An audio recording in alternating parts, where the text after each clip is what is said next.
Your health insurance isn't something to play politics with. Our economy isn't something to play politics with. This is not a game. It's about the economic security of millions of families.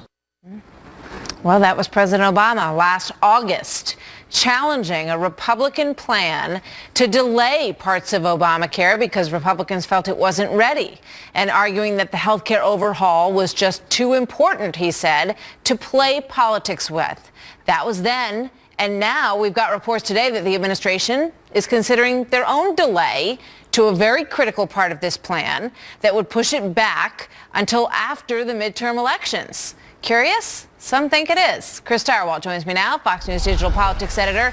Boy, you know, the language against Republicans when they even suggested, Chris, that a one-year delay might be a good idea given all the problems, was that it was cruel.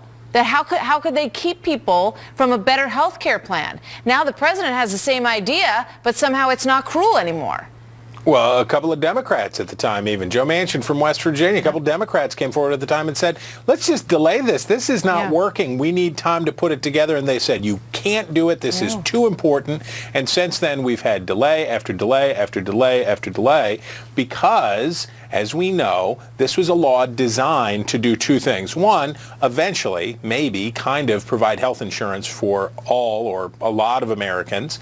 But the other part of it was to delay the consequences politically for Democrats. The president was the beneficiary of it when they built the law so that he wouldn't have to face the consequences in 2012. Now Senate Democrats come to him and say, hey, how about us, guy? And so it looks like they're moving forward to the point where he's going to do a carve-out, a write-around of the if you like it, you can keep it promise that so badly damaged him and his party. You know, if I were a Democrat running for office, I'd be knocking on the door saying, you told us this was such a great thing, right? And that we all had to get on board. It was not an easy pull, as we all clearly remember, to get this legislation passed in the first place.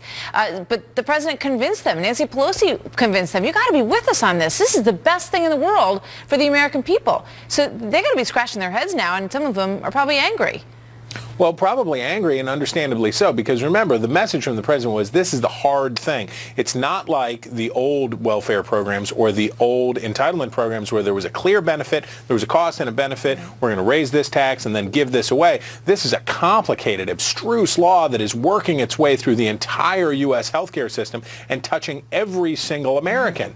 And Democrats are saying, we have some misgivings about this, and if the president can go through and start plucking out and reworking things, this causes deeper concerns. And tonight, the president, talking to donors who are trying to save the Senate, try to keep the Senate in Democratic hands, said, we're not going to pay the price again that we did in 2010. We got to find a way around this, he says. What does that tell us? They're going to do whatever it takes to kick as much of the consequence of this law past the next election as they can to try to limit the Republicans to 5 gains in the Senate. Well, now the election is more important than the health care plan, it would appear, at this point. Chris, thank you very much. We'll see you tomorrow.